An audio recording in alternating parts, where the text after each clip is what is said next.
함께 기도드리겠습니다.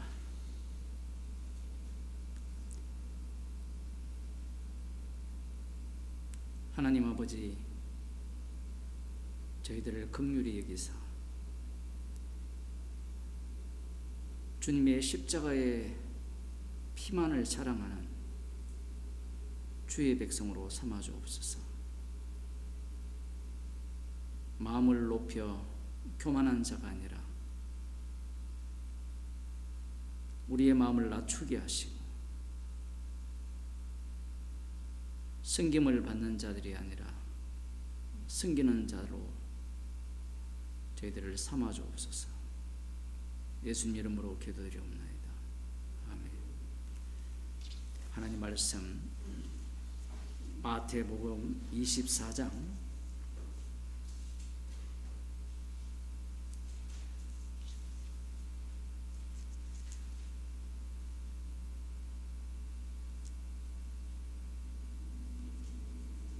23절에서 28절 말씀을 26절까지만 보겠습니다. 신약성경 41쪽입니다. 그때에 사람이 너희에게 말하되 보라, 그리스도가 여기 있다 혹 저기 있다 하여도 믿지 말라. 거짓 그리스도들과 거짓 선지자들이 일어나 큰 표적과 기사를 보이어 할 수만 있으면 택하신 자들도 미혹하게 하리라. 보라, 내가 너희에게 미리 말하였노라. 그러면 사람들이 너희에게 말하되 보라, 그리스도가 광야에 있다 하여도 나가지 말고 보라, 골방에 있다 하여도 믿지 말라. 아멘. 그때라고 말씀을 하시고요, 22절에 보면 그 날들을 감하시리라 이렇게 말씀을 하시고,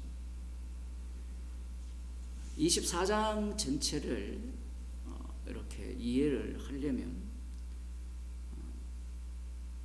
제자들이 성전에 대해서 자랑을 했죠.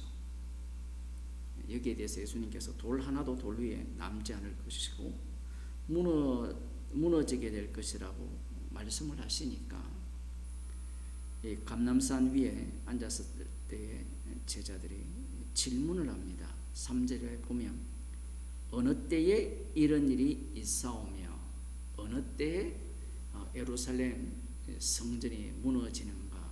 예루살렘 성전이 무너질 정도 같으면 이스라엘이 끝나는 그 시기. 제자들은 지금 예수님이 말씀하시는 하나님 나라를 모릅니다. 그들이 생각하는 하나님의 나라는, 하나님 나라의 도래는 구약에 약속된 하나님 나라의 도래입니다. 그래서 이들의 질문 자체가 엉터리죠. 예수님이 질문이 엉터리이기 때문에 엉터리다 이렇게 말씀하시지 않고 여기에 대해서 답변을 해주는데, 제자들의 질문은 두 가지죠. 어느 때에 이런 일이 있사오며 주의 임하심과 세상 끝에는 무슨 징조가 있사오리까. 우리 성경에는 주의 임하심과 세상 끝 둘로 나오는데, 주의 임하시기 전에 그리고 세상 끝에 이제 끝나기 전에, 주님이 임하시기 전에, 세상이 끝나기 전에 어떤 징조가 있을까요? 라고 질문을 한 거예요. 사실은 이 내용이 제자들이 알고 있는지 모르지만 어느 때에라는 이 어느 때, 이것과 주의 임하심, 세상 끝, 이것이 제자들은 같다라고 생각을 못했을 수도 있습니다. 예루살렘은 무너질 걸 무너지지만 주의 임하심은 이스라엘의 회복이거든요. 그래 예수님이 말씀하셨으니까 예루살렘에 있는 성전은 무너지면 무너지더라도 약속하신 하나님 나라는 이 땅에 이루어져야 되지 않습니까? 그리고 이들이 말하는 세상 끝날, 세상 끝날은 우리가 말하는 끝날하고 달라요. 좀 우리가 그 이사야를 보고 있잖아요. 이들이 말하는 세상 끝날은 70일에 완성이 되고 하나님께서 약속하신 다윗의 자손이 오셔서 다스리는 나라가 끝날이에요. 그러니까 그 전에 어떤 징조가 있을 거냐라고 질문을 한 거예요. 둘 다 때에 대한 이야기죠. 둘 다 때에 대한 이야기.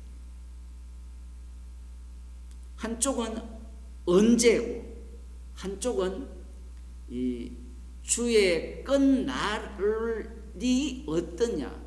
그 전에 징조가 일어난다면 그 다음에 끝날이잖아요. 여기에 대한 질문을 한 겁니다.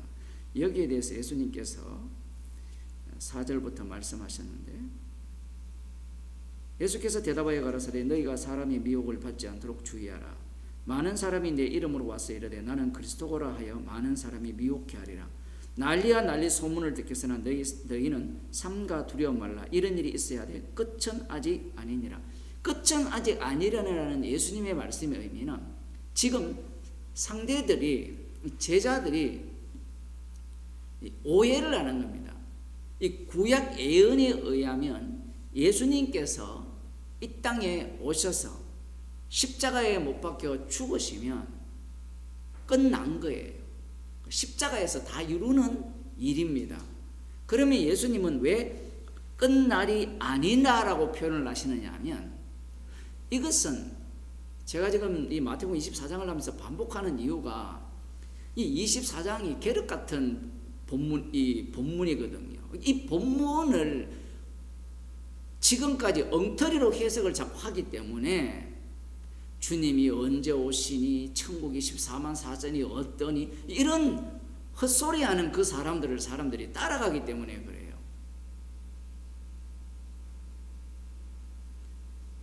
예수님께서 끝날을 얘기하는 이유는 왜 그러냐면 시편 110편에 의하면 종말이 두 가지 양상을 띱니다. 마지막 날이 주께서 내 주에게 이르시되 내 원수로 내 발판 되게 하기까지 너는 내 우편에 앉았으라. 그러면서 멜기세덱의 반차를 따라서 이렇게 시편 110편에 말씀하시거든요. 그러니까 종말의 구조는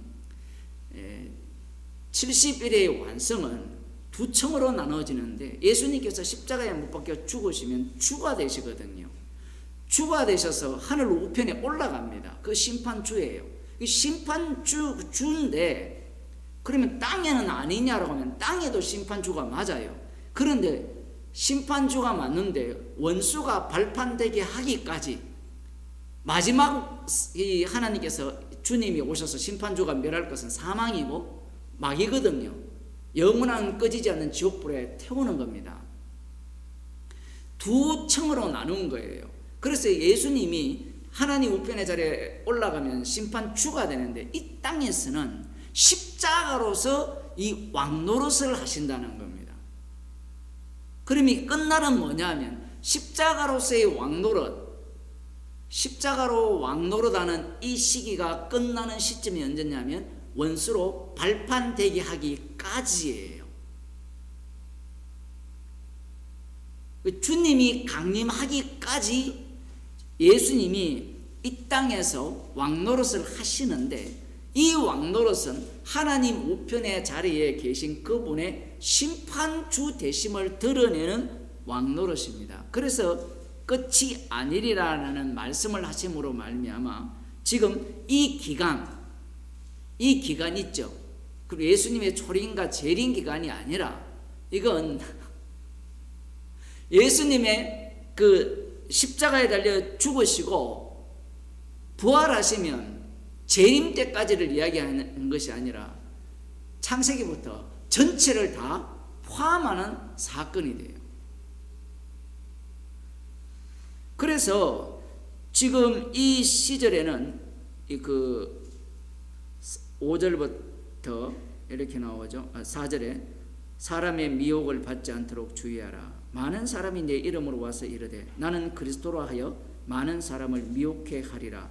난리야 난리 소문을 듣겠으나 너희는 상과 두려움 말라.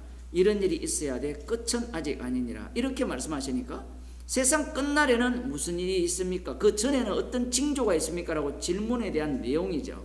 근데 예수님은 끝이 아니라고 했지만 이미 이런 사건이 일어난다는 것은 끝이라는 거예요.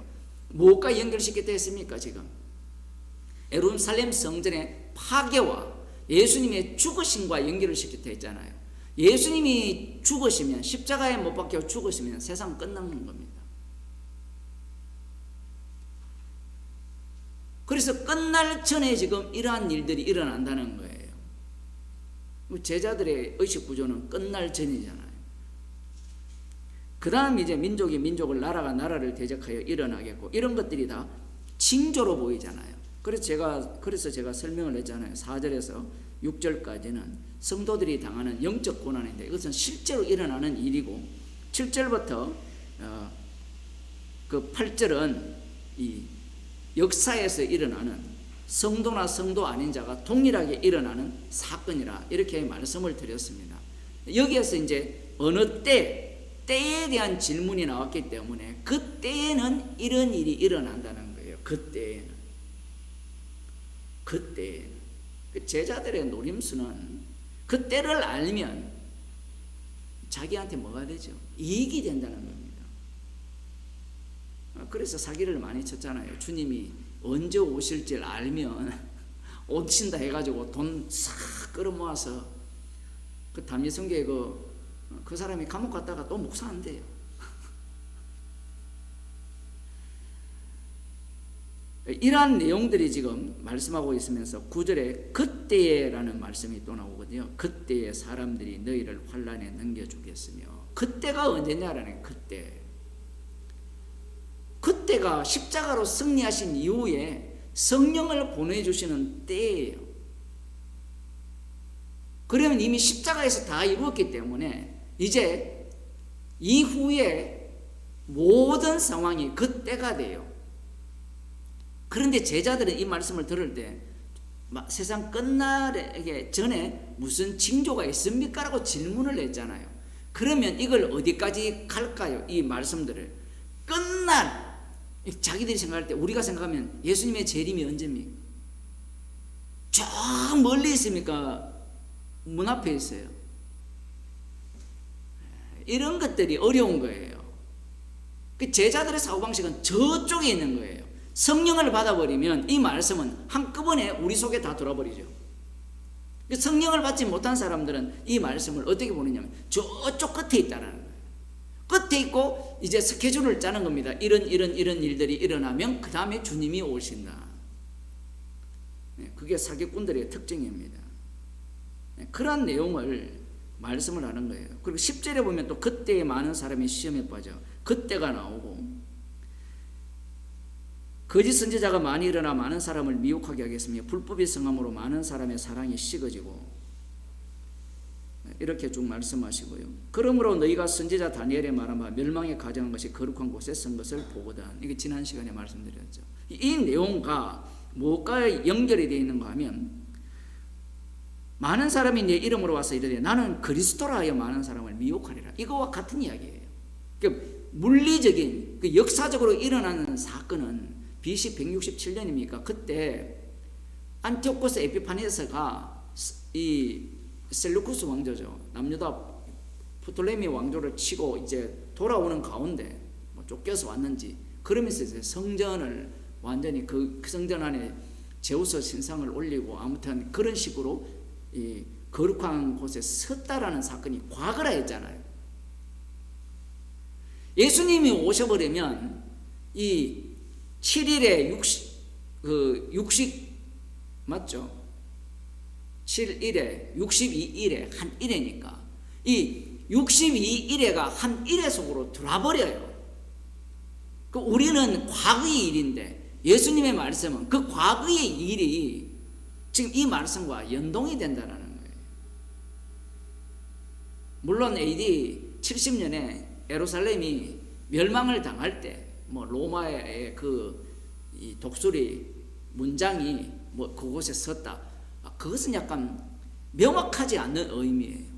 이 사건을, 이 말씀을 들으면 누구나가 그 BC 167년에 안티오쿠스 에피파네스가 한 그 짓을 다 떠올리는 겁니다.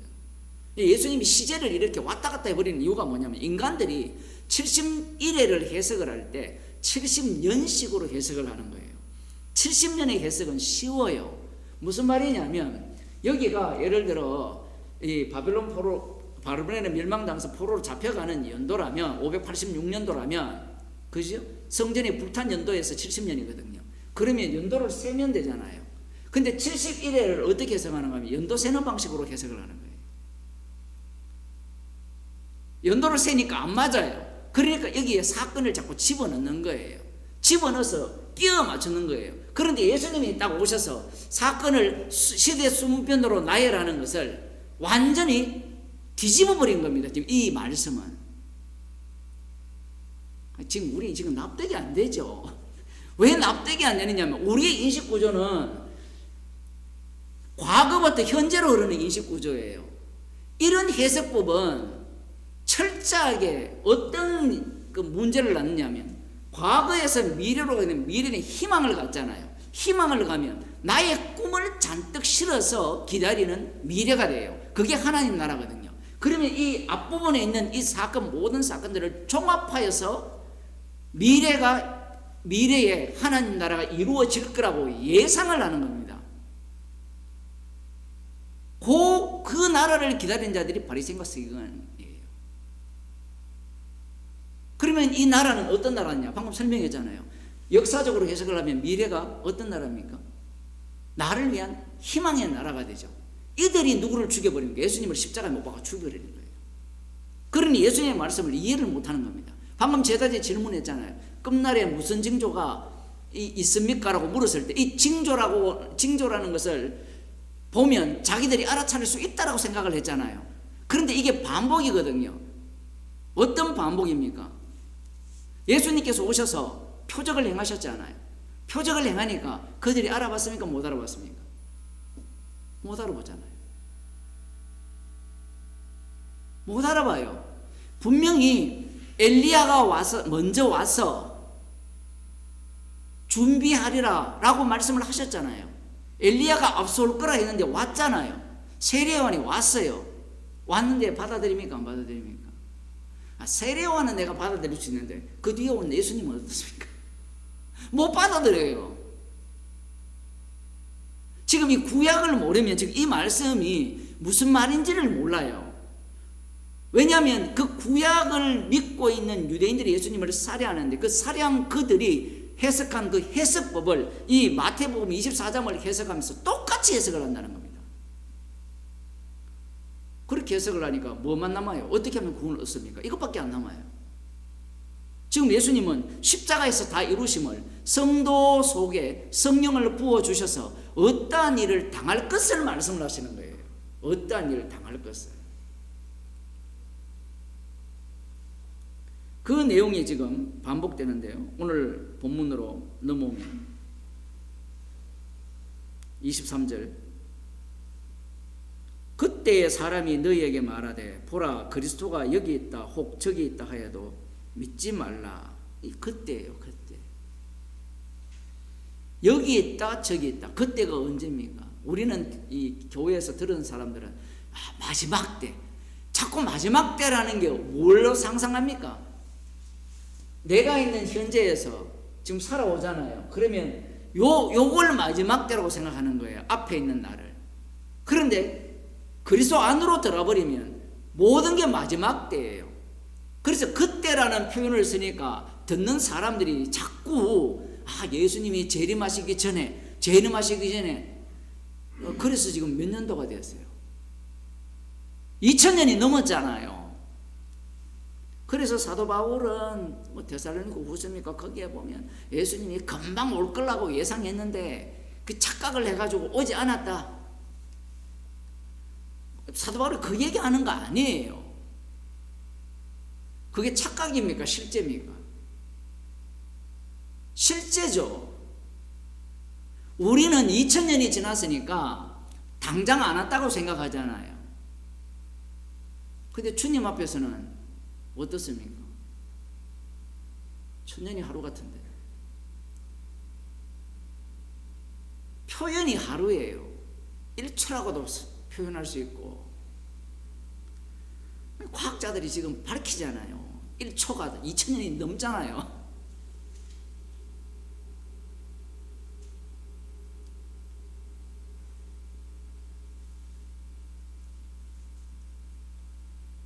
이 그때가 바로 지금 계속 반복해서 말씀합니다. 그때 십자가 지신 주님이 주가 되셔서 이제 이 십자가에서 다 이루신 하나님 나라가 시편 110편에 나오는 내 원수로 발등상 되게 하기까지 우편에 앉아 있을 그 시기에 이 땅에서 어떠한 일이 일어나느냐라는 거예요. 너희에게 말하되 보라 그리스도가 여기 있다 혹은 저기 있다 하여도 믿지 말라. 야, 이 여기 있다 저기 있다 이 표현이 지금 우리들은 나름 똑똑하잖아요. 그러니까 속아요 안 속아요? 이런 질문도 참 어렵습니다. 우리는 예수님의 말씀을 알았으니까 여기 있다 저기 있다 하여도 속지 않을 것이다. 문제는 자기가 자기를 속이거든요. 그래서 사람들이 똑똑한 사람들이 이런 얘기해요. 아니 거기 복음 들으러 가보면 그것도 가짜면 어쩌냐. 그렇게 평생 사세요. 이게 문제가 뭐냐면 성령을 받아본 적이 없어요. 성령을 받아본 적이 없기 때문에 자꾸 확신을 하는 거예요. 근데 확신이 어떻습니까? 나의 확신이잖아요. 내가 아는 지식과 수준에서 이건 진짜 진리야. 근데 가보니까 어때요? 아니더라. 또 가보는 거예요. 또 가보니까 또 아니더라. 십자가가 눈앞에 밝게 보인 적이 없어요. 듣기는 들었는데 십자가가 밝게 보이는 것도 자기가 다 이해하고 해석하는 거예요. 그리스도가 여기 있다 저기 있다라고 예수님께서 말씀을 하신 이유가 뭐냐면 이 적그리스도나 거짓 그리스도가 거짓 선지자들이 어떻게 하길래 사람들을 꼬시느냐는 거예요. 굉장히 반전이 일어나는 겁니다. 우리야 예를 들어 이 멸망에 가정한 것이 거룩한 것에 선 걸 보면 당장 눈치채잖아요.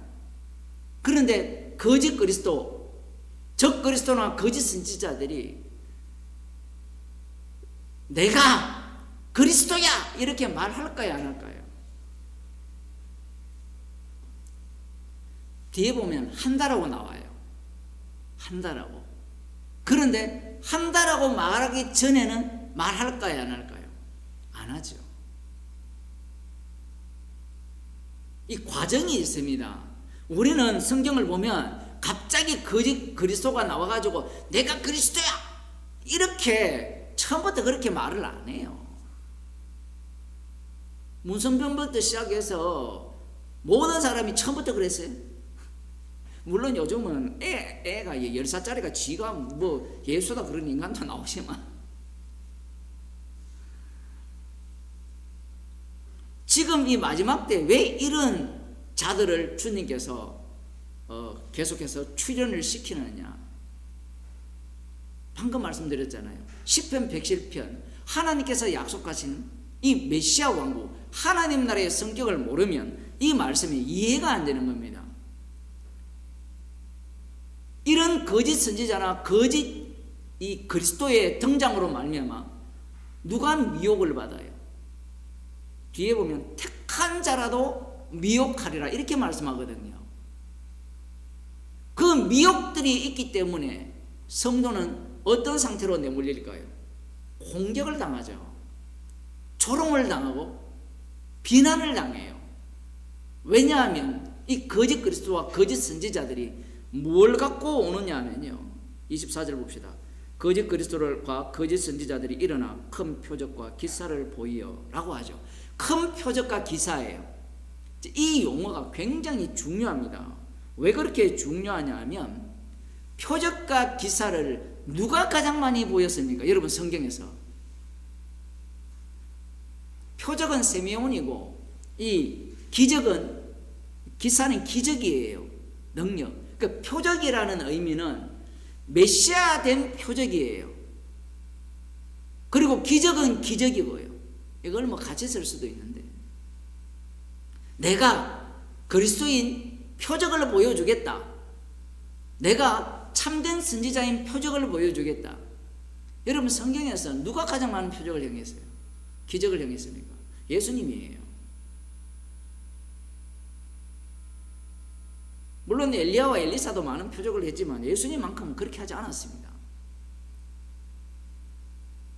갑자기 반전이 되잖아요. 표적과 기사를 일으키면 누구처럼 예수님과 똑같은 표적과 기적을 일으키면 사람들이 따라갈까요? 안 갈까요? 오늘날 따라가잖아요. 신사도 운동하는 사람들 따라가잖아요. 여러분 모릅니까? 그런 세계. 네? 예수님 이름으로 귀신을 쫓아내고 예수님의 이름으로 병을 고치면 그 사람이 진짜 복음 전파자라고 생각합니까? 안 합니까? 하죠. 안 할 수가 없잖아요. 왜? 성경대로 했잖아요. 성경대로.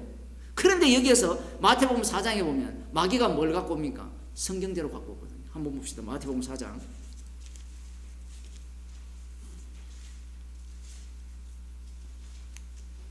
그때 예수께서 성령에게 이끌려 마귀에게 시험을 받으러 광야로 가사 성령에게 이끌렸습니다. 성령 충만한 거예요. 표현을 하면 성령 충만 받은 분이 마귀한테 시험을 받으러 가는데 성령 충만 받았으면 신사도 운동하는 자들은 뭘 해야 돼요? 돌로 떡덩이 만들어야 되죠. 또 뭘 해야 돼요? 말씀으로 산다 했으니까 시편 91편에 11절 12절에 나오는 말씀처럼 성전 꼭대기에서 뛰어내리면 천사들이 너 발을 받아서 하나도 다치지 않을 것이라는 그 말씀에 이루어지는 현장을 보여라고 하죠. 예수님은 시험하지 말라 합니다. 이렇게 말하면 에이 예수 저 인간 저 뭐 피해가기만 하고 세상 권세와 영광을 주겠다 나에게 절하면 마귀가 뭘 갖고 옵니까? 계속 반복합니다만 마태복음 4장에 마귀가 갖고 오는 것은 구약이에요. 구약의 이야기예요. 아브라함 언약이 뭐였습니까? 열국의 아비가 되잖아요. 강력한 나라를 만들겠다는 게 누구의 약속입니까? 여호와 하나님의 약속이에요. 그러니 마귀가 지금 하는 말이 마귀가 하는 말이 믿음의 말이에요. 좀 이걸 좀 알아야 돼요. 아무리 이렇게 복음을 전해도 사람들이 안 듣잖아요. 왜? 저 아버지가 마귀이기 때문에 그래요. 저 아버지가. 마귀가 지금 뭘 갖고 왔느냐 하면 구약에 나오는 그 구약이죠. 다윗 언약의 성취좌라면 네가 하나님의 아들이라면 적어도 모세가 광야에서 떡을 내렸잖아요. 그러한 능력은 행할 줄 알아야 된다는 거예요. 말씀대로 산다면 떡으로 사는 것이 아니라 말씀대로 산다면 뛰어내려서 말씀의 성취자로 보여라는 겁니다. 말씀의 성취자로 보이는 것이 하나님의 아들 다움이에요. 여러분 그런 거 아니에요? 우리가 다 신약을 이야기할 때 구약의 성취라 하잖아요. 이 말씀이 굉장히 이게 문제가 있는 말이에요. 틀린 말은 아닌데 마귀가 지금 그 성취를 보여라는 거고 바리새인과 서기관들이 구약의 성취 말씀대로 되어짐을 보여라는 겁니다. 그게 뭐냐면 네 십자가에서 내려오가서 너도 구원하고 우리도 구원하라는 거예요. 마귀의 논리가 성경 밖에 있는 것이 아니라 성경 안에 있다는 것을 명심해야 돼요. 처음 여자를 유혹할 때도 하나님의 말씀을 갖고 왔잖아요. 말씀을 갖고 와서 미혹을 하잖아요. 예수님 때는 종말이잖아요. 마지막 때 이 마귀가 뭘 갖고 옵니까? 다윗 언약의 성취를 갖고 와서 예수님을 시험하는 겁니다. 예수님이 그러면 이 마귀의 시험에 넘어갔습니까? 안 넘어갔습니까? 안 넘어갔죠. 그런데 예수님이 성령께서 이끌렸죠. 성령의 충만이죠. 그럼 오늘날 교회가 성령 충만 받았으니까 뭘 해야 된다? 우리도 사도들처럼 병자도 고치고 귀신도 쫓아내고 방언도 하고. 그 방언이 아닌데 순복음은 진짜 네? 거기에 박사들이 얼마나 많겠습니까? 똑똑한 사람들이. 성경을 읽어보면 그 방언이 아니에요. 그저께 이게 운동하는데 그래놓고 지가 다 통역을 해요. 깊은 곳에 계신 하나님께서 말씀하시기를 너희들은 주의 말씀에 귀를 기울이고 지 마음대로 해석하는 거예요. 그건 누가 알아듣습니까? 그거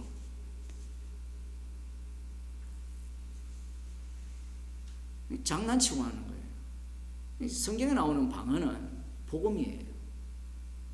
각 지역 방언으로 하나님의 큰일을 말했잖아요. 그 하나님의 큰일이 사도행전에 나오는 설교들입니다. 그 설교들이 왜 방언이 되느냐면 하나도 못 알아듣잖아요. 예수님께서 당시에 아람어, 코인의 헬라어로 아무리 말을 해도 알아들어요? 못 알아들어요? 못 알아듣잖아요. 신명기에 보면 27장에 보면 저들에게 깨닫는 마음을 안 줬다 하잖아요. 그러니 그 모든 것들이 방언이에요. 기껏 이상한 말을 해가지고 그러면 타국 방언을 한다. 제가 옛날에 어떤 사람 만났는데 그 목사는 자기는 10살 때인가 12개국 언어를 받았대요. 그래서 자기 뒤에 조용기부터 시작해서 다 와가지고 자기를 어떻게 하려고 했대요. 사람들이 껍벅 죽잖아요. 그러면 여러분 같으면 그런 사람한테 껍벅 안 죽어요? 뭔가 보인다 이러고. 지금 하나님의 아들이라면 이걸 행하라는 겁니다. 근데 예수님이 안 했잖아요. 안 했는데 그 다음이 문제예요. 안 하셔놓고 이제 세례를 이제 받고 이제 이 일을 잊고 안 하셔놓고 그 다음 어떻게 합니까? 병자 고치죠. 중풍병자 고치죠. 죽은 자 살리죠. 바다 위를 걷죠. 폭풍을 잔잔케 하죠. 물고기 2마리와 복 5개로 장정 5,000명을 먹이시고 그리고 700이어의 기적으로 4,000명을 먹이시고 그 일을 다 행했잖아요. 이거 어떻게 해석할 겁니까? 지금 마태복음이 지금 거의 마지막 지점으로 왔잖아요. 4장에서 출발할 때는 안 행했습니다. 그런데 5장에는 뭐 산상설교니까 8장부터 넘어가면 기적을 행합니다. 백부장이 종을 고치고요. 중풍병자를 고치시고 기적과 능력을 행해요. 그 마귀가 하라는 일을 다 하는 겁니다. 이 본문을 어떻게 해석할 거냐는 거예요. 이게 표적과 기사거든요. 여러분이 이것은 뒤에 말씀이 또 반복이 되거든요. 로마서 15장 19절을 한번 봅시다.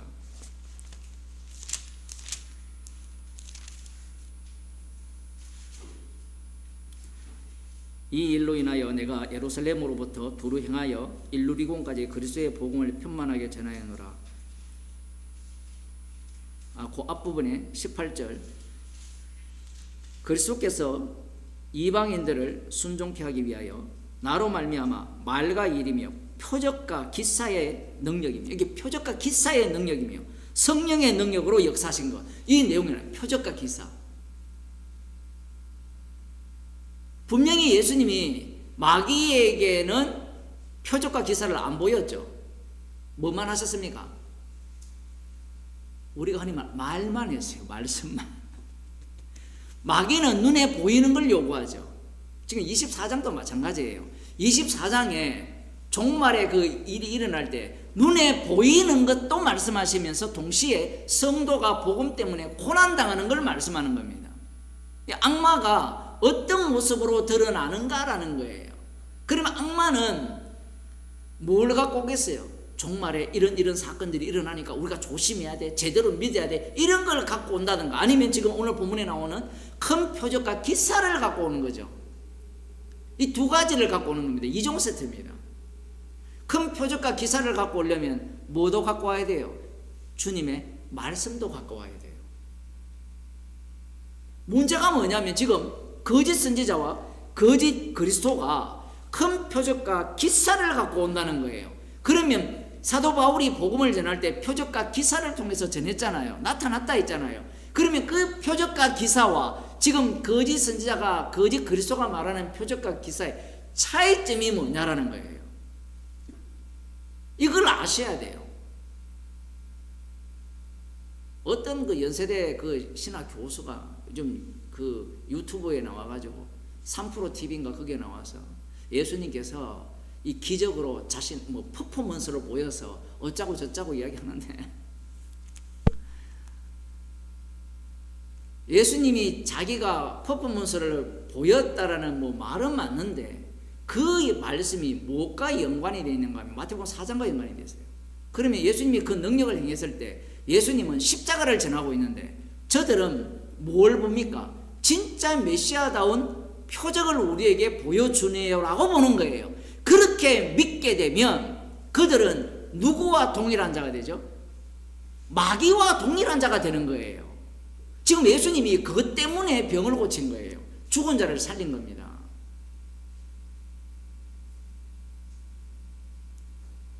인간들은 뭘 원합니까? 십자가의 피를 원하겠어요? 창조주의 능력을 원하겠어요? 마귀가 그걸 요구하는 거예요. 그래서 예수님께서 공생의 기간 동안 마귀에게는 그가 원하는 것들을 행하지 않으셨지만 본격적으로 복음을 전할 때는 죽은 자 살리고 다 고칩니다. 그런데 육에 속한 자들은 이게 뭘로 보이느냐 하면 자기가 원하는 메시아상으로 보이는 거예요. 그런데 영에 속한 자들은 뭘로 보입니까? 십자가의 죽으심과 부활이 보이는 거예요. 아니, 목사님 그게 어떻게 연결고리가 이렇게 됩니까? 라고 물으면 그 내용을 들여다보면 죄 용서를 하시잖아요. 간간히 모든 본문마다 병 고칠 때마다 죄 용서했다 이야기를 안 해요. 왜? 해봤자 소용이 없어요. 우리는 자꾸 뭘 요구하느냐 하면 매번마다 죄 용서했다라는 그게 있기를 바라잖아요. 왜? 그러한 증거가 확실하면 믿겠다는 겁니다. 그런 증거가 확실해도 안 믿어요. 하나님의 아들이 와서 직접 복음을 전했는데 안 믿잖아요. 내가 곧 길이요 진리요 생명이라 아무리 말씀하셔도 그 옆에 있는 제자들이 믿어야 안 믿어요. 믿기는 뭘 믿어요? 길이요 진리요 생명이라는 걸 뭘로 해석합니까? 자기의 원대한 꿈을 이루어질 그러한 메시아로 돌리잖아요. 그러니까 열받아서 예수님을 팔아먹잖아요. 언산 30에 병을 고치고 이러한 표적과 기사를 행했을 때 이 예수님 쪽에서는 자신의 죽으심과 부활을 전가하고 있는데 이 마귀가 예수님을 떠나가거든요. 떠나가서 누구 편에 갑니까? 제자들과 유대인들 그쪽으로 마귀가 가서 어떻게 합니까? 시험을 합니까? 안 합니까? 안 하죠. 예수님이 물론 병 고쳐달라 할 때 고쳐주는데 고쳐줄 때 마귀가 박수를 쳤을까요? 흥했을까요?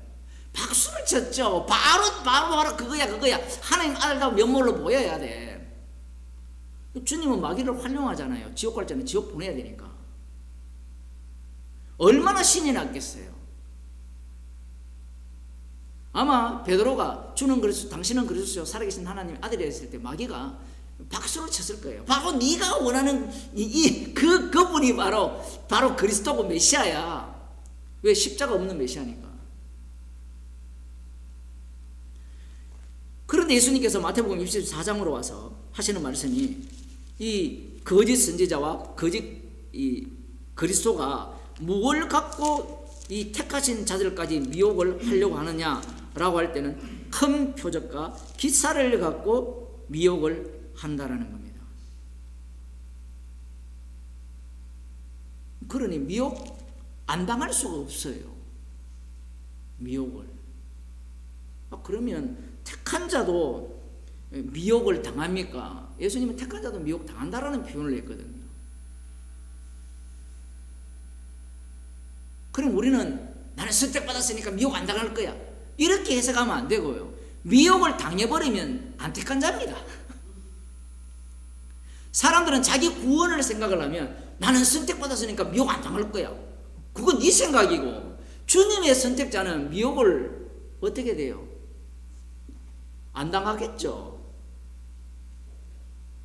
말씀이 나누어집니다.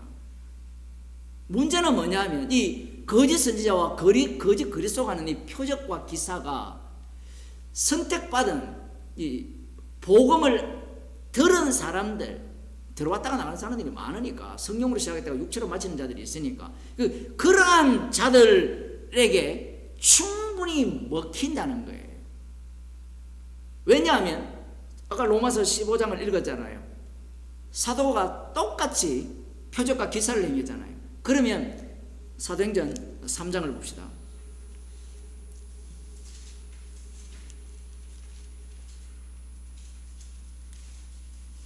제9시 기도 시간에 베드로와 요한이 성전에 올라갈새 나면서 안전병이 된 자를 사람들이 메고 오니 이는 성전에 들어가는 사람들에게 구걸하기 위하여 날마다 미문이라는 성전 문에 두는 자라. 그가 베드로와 요한이 성전에 들어가려 함을 보고 구걸하거늘 베드로가 요한으로 더불어 주목하여 가로되 우리를 보라 하니 그가 저희에게 무엇을 얻을까 하여 바라보거늘. 딱 마귀죠. 마귀가 요구하는 것은 내 현실에 필요한 겁니다. 돈이 필요하죠. 돈이. 베드로가 그러되 은과 금은 내게 없거니와 내게 있는 것으로 네게 주노니. 베드로에게 뭐가 있습니까? 그리스도의 영이 있죠. 그걸 주는 겁니다. 나사렛 예수 그리스도의 이름으로 걸어라. 예수의 이름이 있는 거죠. 이름으로 걸어라.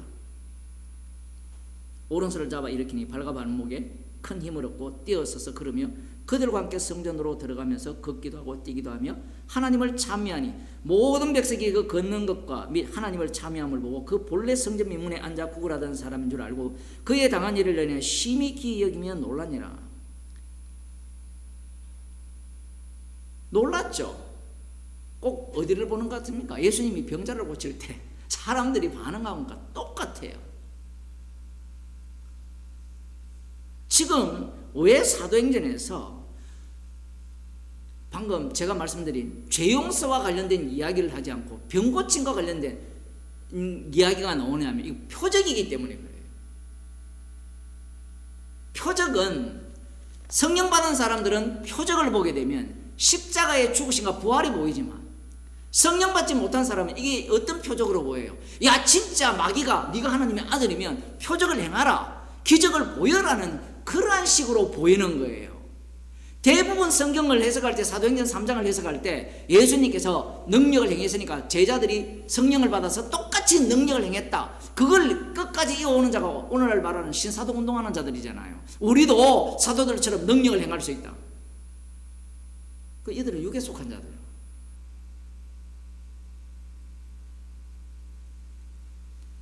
이 흥미로운 것은요, 한번 봅시다. 나은 사람이 베드로와 요한을 붙잡으니 모든 백성이 크게 놀라며 달려나와 솔로몬의 행각이라 칭하는 행각에 모이거늘 베드로가 이것을 보고 백성에게 말하되 이스라엘 사람들아 이 일을 왜 기이 여기느냐? 우리 개인의 권능과 경건으로 이 사람을 걷게 한 것처럼 왜 우리를 주목하느냐? 아브라함과 이삭과 야곱의 하나님 곧 우리 조상의 하나님이 그 종 예수를 영화롭게 하셨느니라. 그 종 예수를 영화롭게 하셨다는 거예요. 그럼 여기에서 이 안전뱅이가 구원받았다 안 받았다에 는 날아가 버렸어요. 예수님이 영화롭게 됐다는 겁니다.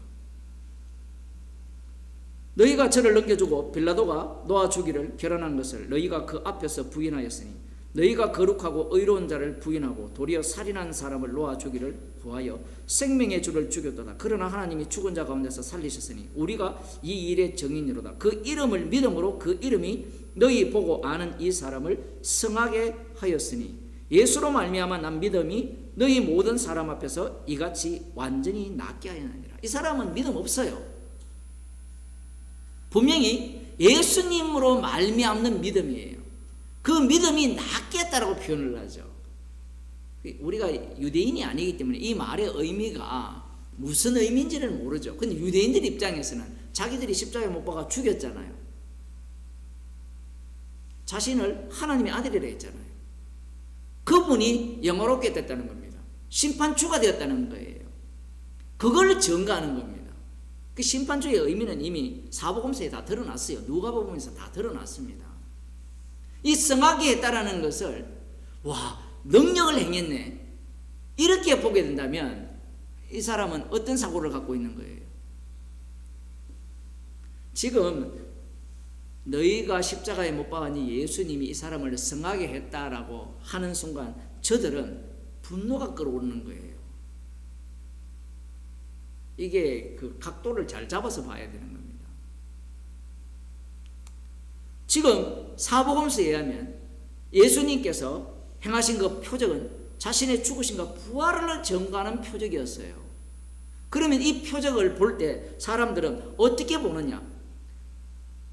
십자가 지신 예수님이 주되심으로 보여야 되는데 사람들은 계속해서 능력으로 본다는 거예요. 아니, 성경에서 사도 바울이 성하게 하지 말고, 사복음서도 그렇잖아요. 그냥 병 고쳤다 이런 거 말고 십자가에 못 박히신 그분이 주가 돼서 저 사람의 죄를 용서했다. 이 믿음에 대해서는 로마서에서 충분히 설명하거든요. 그런데 인간들은 계속해서 이 언어에 매이고 표현에 매이잖아요. 언어에 매이고 표현에 매이지만 결국은 인간은 자기 속에 든 것을 통해서 보는 거예요. 단어를 바꾼다고 해서 그걸 믿는 게 아니에요. 성령을 받지 못한 사람은 이 말씀을 어떻게 읽고 어떻게 설명을 하더라도 방금 제가 마태복음 4장과 그 다음 24장이 오기 전까지 22장까지 예수님이 행하신 그 일과 그 다음 24장을 이렇게 설명을 해도 사람들은 지 보고 싶은 대로 봐요.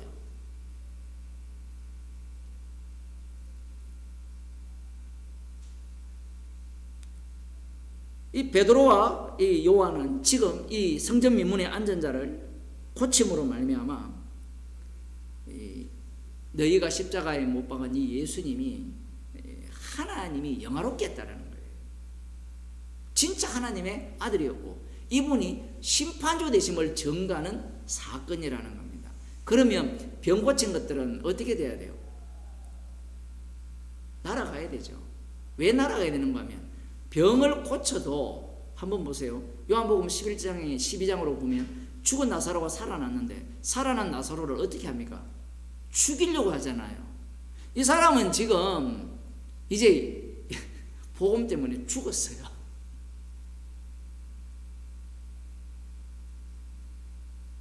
사람들은 계속해서 병 나았고 건강해지고 그래서 마태복음 24장에서 이 예수님이 승천한 이후에 똑같이 큰 표적과 기사를 갖고 등장을 하는데 한쪽은 진짜 복음의 증인이고 다른 한쪽은 거짓 선지자와 거짓 그리스도라는 겁니다.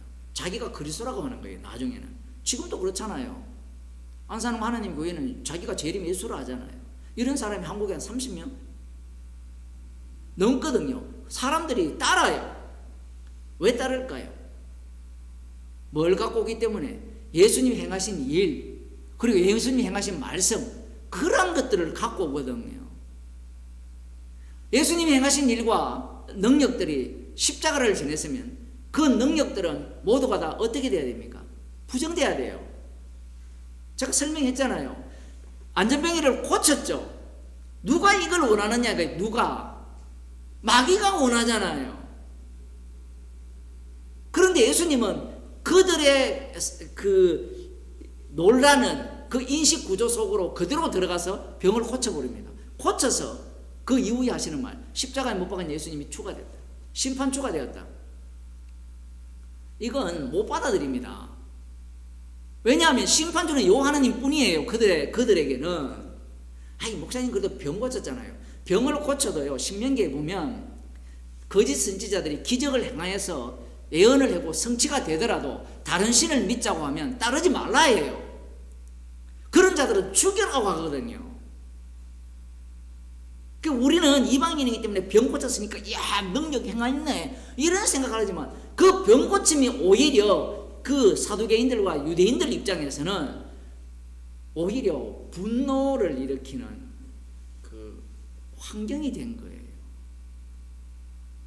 그런 주변 상황도 이해하지 않고 병 고쳤으니까 믿을 수 있지 않느냐 이렇게 들어가는 거예요. 이 거짓 선지자와 거짓 그리스도로 이들이 큰 표적과 기사를 보인다는 겁니다. 안 보인다는 게 아니에요. 물론 많은 경우에 사기꾼들이죠. 어떤 사람이 그래요. 저기 상중과 어디 구미인가 김천인가 있는 그분이 그 교회는 매주 기적이 일어난대요. 이런 성경을 좀 봐야 돼요. 그래서 제가 물었어요.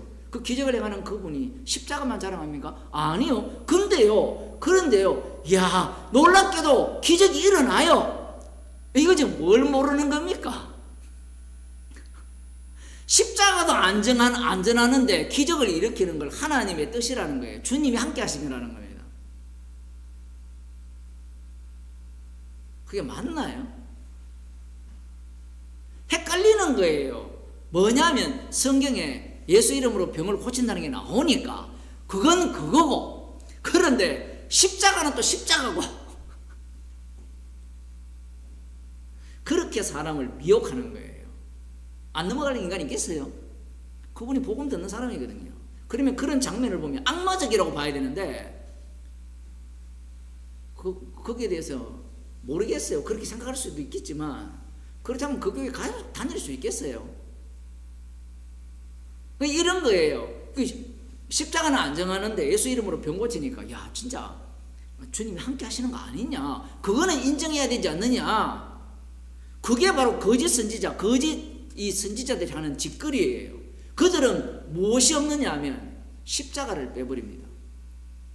십자가를 왜 빼버리냐면 십자가를 빼게 되면 반드시 이 거짓 선지자와 거짓 그리스도를 이렇게 동시에 나오는 이유가 뭐냐면, 거짓 그리스도는 누구를 위해 다른 복음을 전합니까?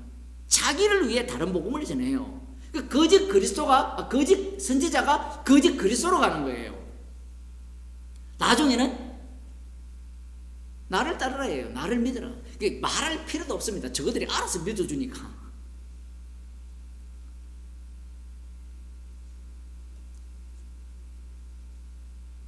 오늘날은 또 이 큰 표적과 기사가 아니라, 큰 표적과 기사 중에 하나가 뭐냐면 교인수 많은 거예요. 얼마나 이게 사람들의 유혹거리인지 몰라요. 우리가 만일에 다른 복음을 전한다면, 거짓 복음을 전한다면 지금 14만 넘었잖아요. 20만 그 교세가 엄청난 거예요, 여러분. 고신교단인가 있거든요. 고신교단 같은 있어요. 그런 교단. 그 교인들이 한 30만 밖에 안 돼요. 전통과 역사가 엄청 깊은 교단인데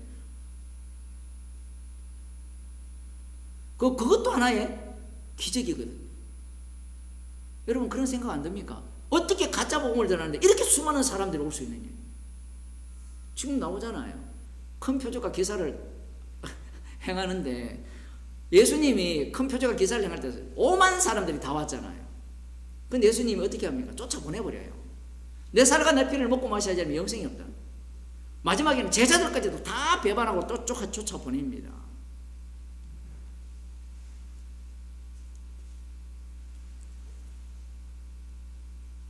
그 다음 26절에 그러면 사람들이 너희에게 말하되 보라, 그리스도가 광야에 있다 하여도 나가지 말고 보라, 골방에 있다 해도 믿지 말라. 이렇게 아무리 이야기해도 내가 제일인 그리스도라고 이야기하는 안산호 하나님의 교회를 믿잖아요. 주님은 번개같이 임한다고 했거든요. 그러면 골방과 광야의 특징이 뭘까요? 지금 여기에서 너희에게 얘거든. 너희가 누구냐면 그리스도 안에 있는 자들입니다. 택하신 자들이죠. 택하신 자들이 지금 앞 본문에 의하면 모두가 다 이 땅에서 어떤 삶을 살아갈까요? 미움받죠. 고난당하잖아요. 고난당할수록 누구를 기다릴까요? 히브리서에 나오잖아요. 잠깐 후면 오시리니 기다릴 거 아니에요. 그때 광야에 있다, 골방에 있다, 이런 이야기를 하는 겁니다. 어떻습니까? 안 먹힐까요? 미혹거리라는 거예요, 이런 것들이. 골방이라는 것은 굉장히 비밀적인 장소고, 광야라는 것은 개방된 장소잖아요. 자신감이 있어요. 어떤 집단들은 폐쇄적이 되잖아요. 뭔가 신비한 게 있는 것. 요런 인간들 많아요. 제가 들었는데 3단계 과정을 공부를 하는데 한 5천만 원 든대요. 목사들이 오고 사모들이 오는데 굉장히 밀교처럼 비법을 가르치는 모임이래요. 사람들이 갈까요, 안 갈까요? 1,000만 원씩 들고 떼거지로 갑니다. 그 다음 아예 노골적으로 하잖아요. 지금 신천지 사람들이 갈까요 안 갈까요? 뭐 거기만 있습니까? 예수님께서 가지 말라라고 하면 안 가면 안 됩니까? 라고 이야기하는 것이 아니라 이 말씀은 성령을 통하여서 실제로 성도 속에서 실현되도록 말씀하시는 말씀이에요. 그러면 이 말씀이 이루어지는 현장이 되면 성도는 죄인 중에 괴수로 들어가요. 안 간다가 아니에요. 미혹거리죠. 이런 말씀을 통하여서 종말을 대비하자, 예비하자. 이런 사람들은 100% 거짓 선지자와 거짓 그리스도에게 끌려갑니다. 골방이 있다면 달려가고요. 광야에 있다면 쫓아가요. 그들은 뭘 주기 때문에 그랬어요. 뭘 주기 때문에. 예수님은 자기의 살과 피를 증거했잖아요. 그러면 성도들은 성령을 받았다면 뭘 증거하겠어요? 진짜 사도들은 표적과 기사를 행했는데 표적과 기사를 어떻게 해버립니까? 날려버리죠. 날려버리고 뭐만 남깁니까? 예수 그리스도의 죽으심만 남기는 거예요. 왜냐하면 표적과 기사를 행했는데 정작 자기는 어땠어요? 여러분 한번 상상을 해보세요. 사도 바울이 로마로 이렇게 이송될 때 폭풍을 당했잖아요. 그래서 어쨌든 살아남았잖아요. 그러면 머리 좋은 사람은요 뭐라고 하는가 하면 폭풍을 당했을 때 사도 바울은 그 폭풍에 안 휘말려야 되지 않느냐 이런 얘기를 합니다. 아니 처음부터 보호해가지고 손오공처럼 구름에 띄워가지고 가면 되잖아요. 본인은 표적과 기사를 행하는데 로마에 가서는 그런 일들이 없어져 버리죠. 희한합니다. 뭐만 있습니까? 복음만 전하잖아요. 우리 같으면 표적과 기사를 많이 행했으면 로마에 가서도 표적과 기사를 많이 행해가지고 사람들을 끌어모으면 되지 않느냐 이런 상상을 하는데 복음이에요. 복음. 예수님께서 보여주신 표적과 기사는 십자가의 죽으심과 부활입니다.